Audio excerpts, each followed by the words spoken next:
One of these people on this stage got laid off and built an Airbnb empire worth millions. And the other two, they're just decoys. They have a little bit of investing experience, but no short-term rentals. Let's guess the secret investor. Welcome back to Secret Investor, where 3 contestants take the stage. One of them is the real deal, and 2 of them are decoys. I have my esteemed panelists up here with me, trying to figure out who actually is the right one and the wrong one. We're gonna go through some questions to test them out. Today's episode is Guess Who Got Laid Off and Built an Airbnb Empire. Somewhere in this room is someone that lost their job, lost his apartment to Hurricane Harvey, and rebuilt his entire life through short-term rentals alone. He owns 19 rental units and runs his own management company, and he's a licensed broker. And he's sitting right next to 2 people that have never felt the pain of a 2 a.m. call to unclog a toilet from some Airbnb guest out there. So let's meet our contestants for today. My name is Gabe. I'm a real estate investor here in Houston. Short-term rentals is what I focused on. Lost my job back in COVID, in the oil and gas industry, got laid off, got a decent severance package, used that to buy my first short-term rental in the Heights, kind of before the Heights was a thing here in Houston. If you're from Houston, you know what I'm talking about. I have properties in Galveston as well, and also in Pearland near all the hospitals and stuff like that. Right now we have about $400,000 in average rental income, but we only net about $130,000. Okay. I'm Sam. I'm a Houston real estate investor. I got laid off from my job in 2021. I was in corporate sales. I used my severance to start my fix and flip rentals, primarily invest into Sugar Land and Pearland area. I started out in fix and flip, moved over to long-term rentals, and now I'm primarily in Airbnb. And now I have 8 properties, primarily in Sugar Land and Pearland. What's up, everyone? My name is Matt. I'm a Houston real estate investor. I'm originally from Canada, came down here to go to school, allergic to snow, so I love the Houston weather.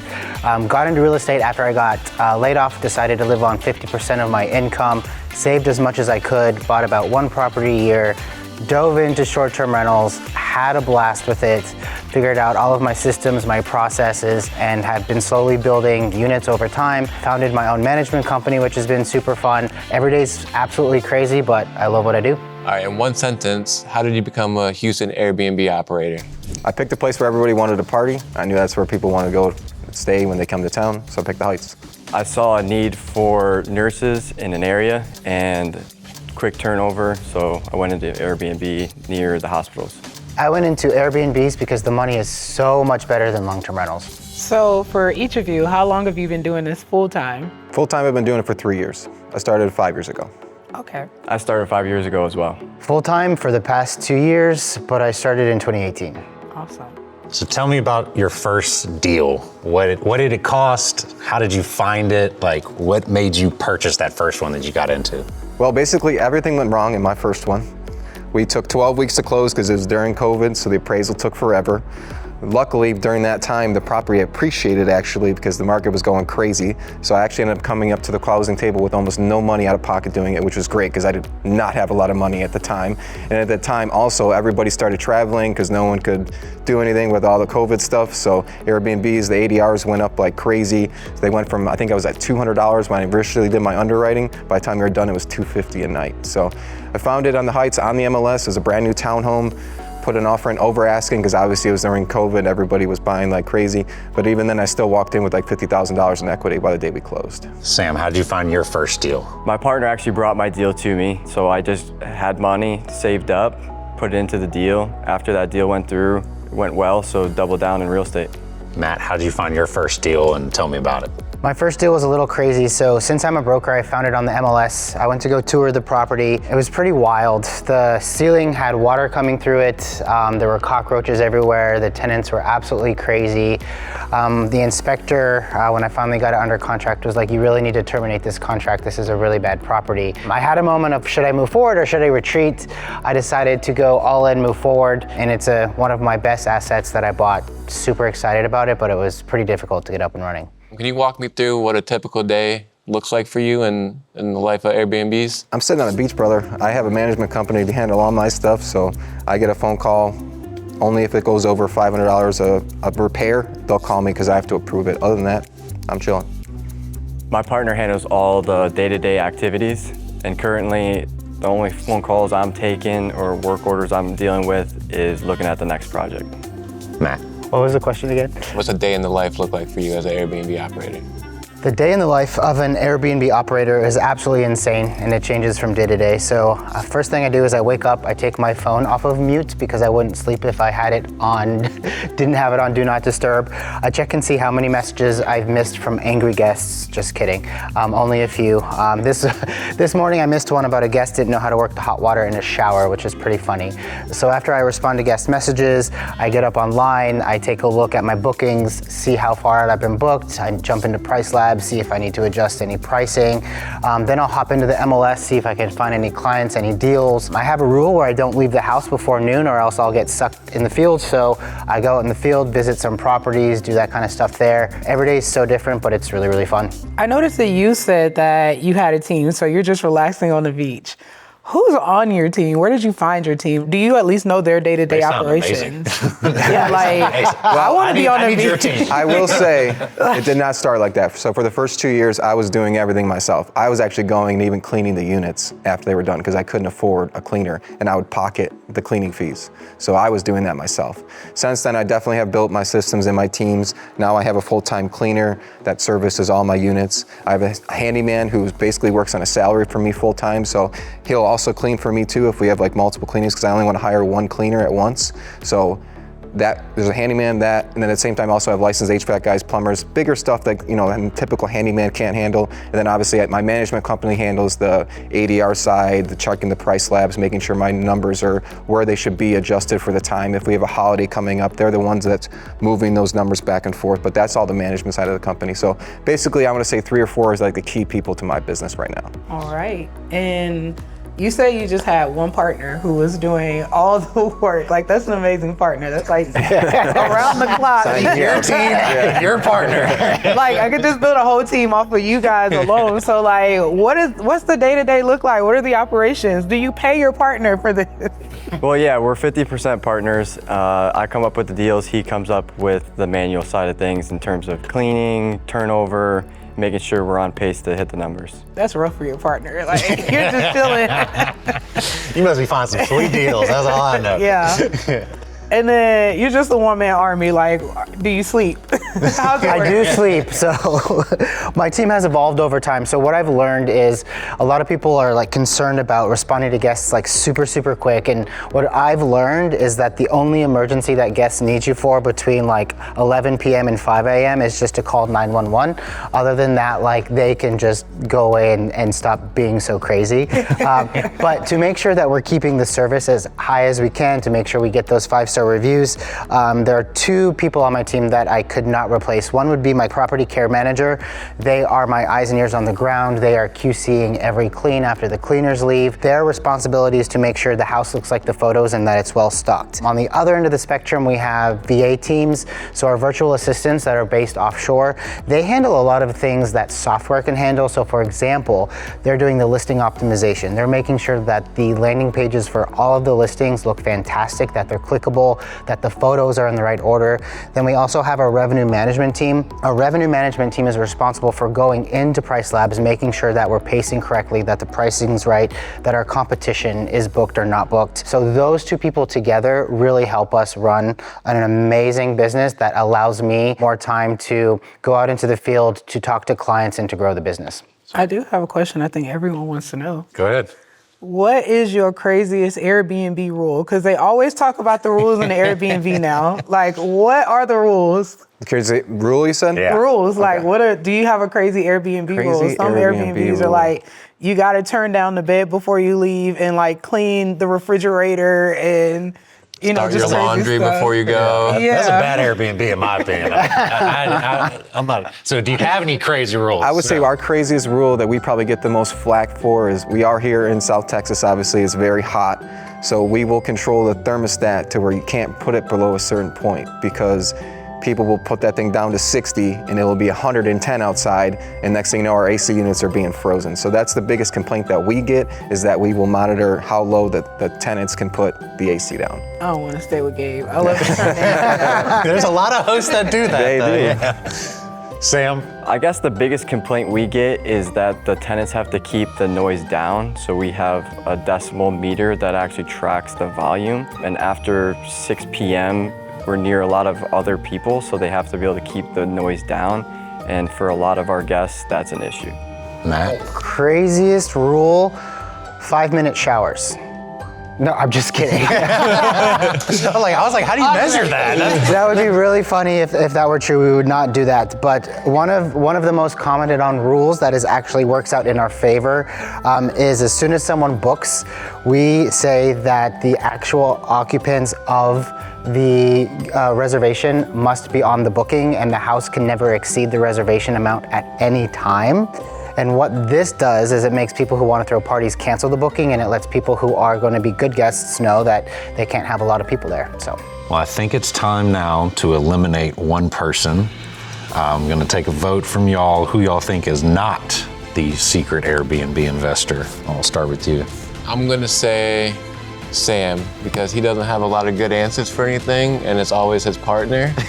So I'm going with Sam. What do you think, Samantha? I'm also gonna vote for Sam just because I've never heard of a decibel meter reader thing. And maybe it's a thing, but I've just never. Thing, actually. I had no idea, but that one caught me off guard. I'm like, that's a big investment just to measure noise, so I'm gonna go with Sam. Fair enough. I am going to vote Sam as well. Yeah, your partner just is probably the most amazing person I've ever met. Your partner might have a couple Airbnbs, but I'm gonna take a guess that you might not. So Sam, you're eliminated for right now. We will reveal at the end of the episode who actually is, so you can exit out for right now, and we will bring you back at the very end and have whoever is the winner step up. So cool. Dang, I'm sorry, Sam. You're off the hook, bud, don't worry. One of my favorite questions to always, when I know if somebody is a legit Airbnb investor or not, is what is the craziest story that you have had as an Airbnb host from a guest that you will never want to return to your property? Craziest story. Where do I start? So, July 4th weekend, Galveston Beach. Obviously, all these numbers are crazy. We're talking, I think that one was booking for $1,100 a night for the 3-bedroom apartment I have down there.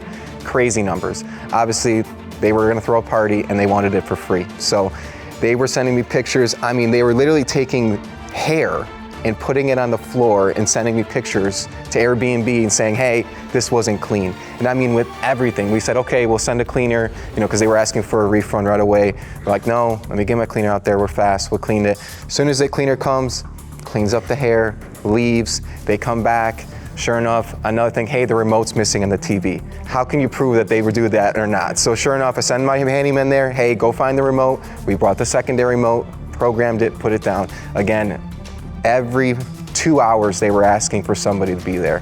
Worst experience, we even asked them, hey, we'll give you a partial refund for the following night just so we know it's July 4th weekend, we knew we could rebook. They said no, and they kept complaining. Sure enough, Airbnb did give them and sided with them and gave them all their money back. So $1,100 a night, July 4th weekend. Yeah, I've dealt with some things like that. Matt, what is your craziest guess that you would probably not want to come back anytime soon? I have so many, so I hope we have a long time so I can tell you them. We can go tit for tat. I got some too. We can do it. All right, so I have a triplex in Northside Village. It is like a mile from St. Arnold's. This neighborhood is, up and coming. Some guests are a little scared to check in, some guests aren't, but it's really awesome accommodations.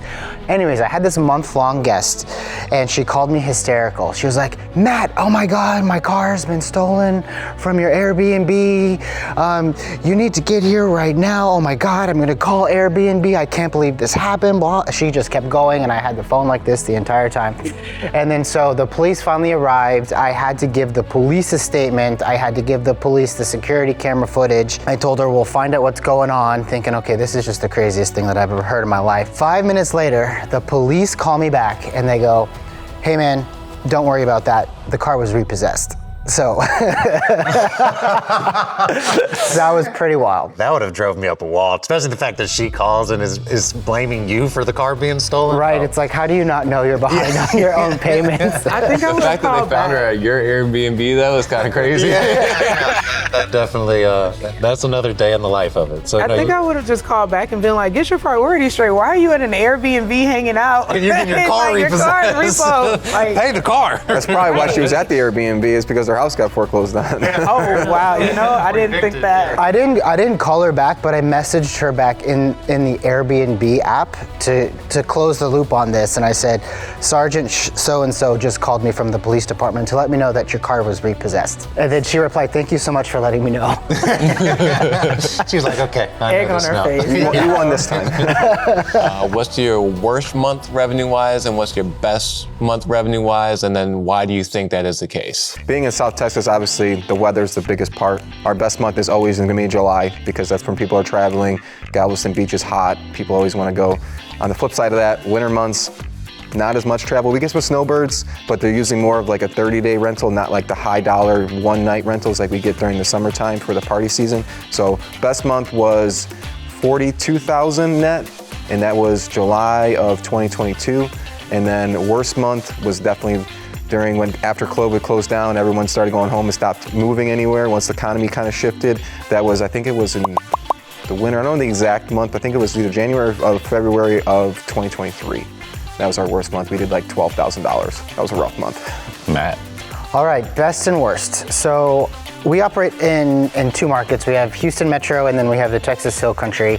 I like using Houston as an example. So there was one month, I think it was last year, May, where one of my property was taken out of commission because termites were eating through the entire triplex. So I had to go in there, rip all the walls apart, kill all these termites. It was gross and disgusting, give everyone their money back. I think we barely had enough just to pay all the mortgages that month, so that's an example of not a very fun month. The best month that we've had so far, March of 2026. So for some reason, someone decided that Houston was going to be the spring break capital this year, which was very, very strange. We also had a really long rodeo season. We had some basketball stuff happening, and our revenue was off the charts. We had stuff that was supposed to be like $200 a night that was renting for $500 a night. And when all was said and done, I think we did twice as much in profit compared to March of 2025. So it was absolutely amazing. So March of 2026 is probably going to be a better year in Houston than, let's say, the typical high seasons of like June and July. Probably because the Rockets made the playoffs for once. No doubt of it. They did make it. It was an embarrassment. I don't know. Matt didn't give us an actual number, though, like a revenue That's number. true. I let my partner do it. No, I'm just kidding. You have Sam's partner? So top line, so let's say in Houston Metro, if we're doing top line over, I'll give a regular fourplex, for example, that's by the Med Center. If that one typically does like 10K in top line, we did about 20. Which was just wild for one fourplex that I bought for $400,000. And you said the fourplex is where? It is near the Med Center. So what's fun about that placement is that we get a lot of people who are in surgery recovery. So I think I've seen a lot of people with like bandages around their face because they go and look more youthful and then come rest at my house.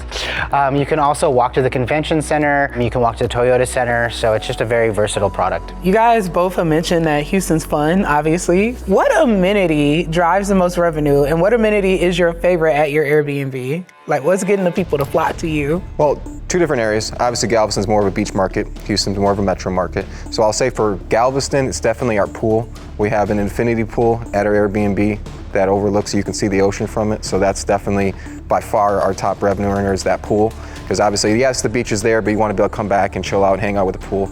As far as Houston, we have a real cool decor wall that you can shoot on Instagram and stuff like that. It kind of sounds stupid and quirky, but it works, it sells. That gives us so much free marketing that we don't even have to advertise. We put our name on the tagline in the back of the photo, and that picture goes all over, posted on Instagram, all the socials and stuff like that. So believe it or not, that's our top amenity for our Houston products. Matt? So we have two different types of products in Houston. We have the ones that are the hotel substitutes, so that's the multifamily. They're usually 1 or 2 bedrooms. Those, the best amenity by far, really nice mattresses. You'd laugh at me. People wouldn't believe me when I tell them, but I get so many comments on getting Beauty Rest mattresses for my units. It is the best amenity because you really don't need other amenities for that type of product. For single family homes that compete with like events that sleep like 12 to 16, you need a couple of things. You need a pool, you need a hot tub, you need a game room, and that's it in Houston. So what I like about offering that type of product in Houston is that we don't really have ultra properties here. You don't have to spend $250,000 on a backyard like you would in vacation destinations or the hill country. So you really just need those things. They're my favorite amenities, and you will have the highest revenue, and you'll probably end up in the 90th percentile. I don't know. I'm suspicious of both of you because They both gave good answers and I don't know. good answers. But so Gabe is saying he has a 3-bedroom apartment in Galveston with an infinity pool, and Matt is saying that he's basically telling us he has Beauty Rest mattresses and they're just like flocking. I don't know which story I don't believe more. As somebody with a 4-month-old, if I can get on a Beauty Rest mattress and get a good night's sleep, I would take that all day now. Screw that pool. Yeah, I don't even need the pool at this point. The bar for professional real estate management and professional units is so low in much of the country that you have to do really simple things. Like you can stand out in Houston with a wallpaper accent wall, and that's it, and you will make a lot of money. It has to be clean, all of the cutlery and all of the pots and pans have to be not broken, and you'll get 5-star reviews. It's really sad, but it's true. That's kind of what he said with the mural, so I don't know. Yeah. How many units total do you guys both have? Right now I'm up to 6. One of them is a triplex, but other than that, 5 standalone, 1 triplex. And you have a whole team for just 6? Yeah, they're high dollar, they're luxury Airbnbs. You met? And for me, I personally have 19 units, primarily in Houston. I do have a luxury vacation rental in New Braunfels, Texas, which kicks a lot of butt. It's one of my favorite purchases. That target market of client is so different than the Houston market that I need to buy more over there instead of here. And then I currently have 5 units under management with my management company, Staywell B&B. All right. Well, I think it's time to make our final selection. And who do you think is the actual Airbnb investor? Well, I have a hard time believing that Gabe is on the beach with only 6 units in an Airbnb portfolio. Got the wrong units, brother. I'm not sure, but also I have also a hard time believing that he's still in a day-to-day operation without as many units that he has, and he's doing brokerage, showings, all the above. I hear that a lot. Also, so I think I'm gonna vote Matt out because I don't think there's enough time in the day for him to be a broker, do clients, do showings, and deal with Airbnb guests at the same time with that many units. So I'm going Matt. Samantha, who do you think? I'm between both as well, but I can't get my mind off of Gabe in this 3-bedroom apartment in Galveston with an infinity pool. I've never seen it in Galveston, and so for that reason, I feel like I want to vote Gabe out, but I also think that Matt is questionable because I just feel like the same as him, like where are you getting the time to do all of this? It just doesn't add up. But if I had to give my ultimate answer, it's going to be Gabe, just because I've never seen a 3-bedroom apartment in Galveston. So you think Gabe is the Airbnb investor or is not? It's not the Airbnb Okay, so you think Matt investor. is? I think Matt is Okay, the investor. cool. Also, mattresses are responsible, so that sounds like a very adult answer. Gabe had a lot of very good insight. He had very good answers, almost like he knows real estate investing very well. But I don't know if he's an Airbnb operator fully, because I think Matt just had a little more of the walk and the talk that kind of like I see with it. So I'm gonna vote Gabe too, but they're very close. So 2-1, not sure who it is.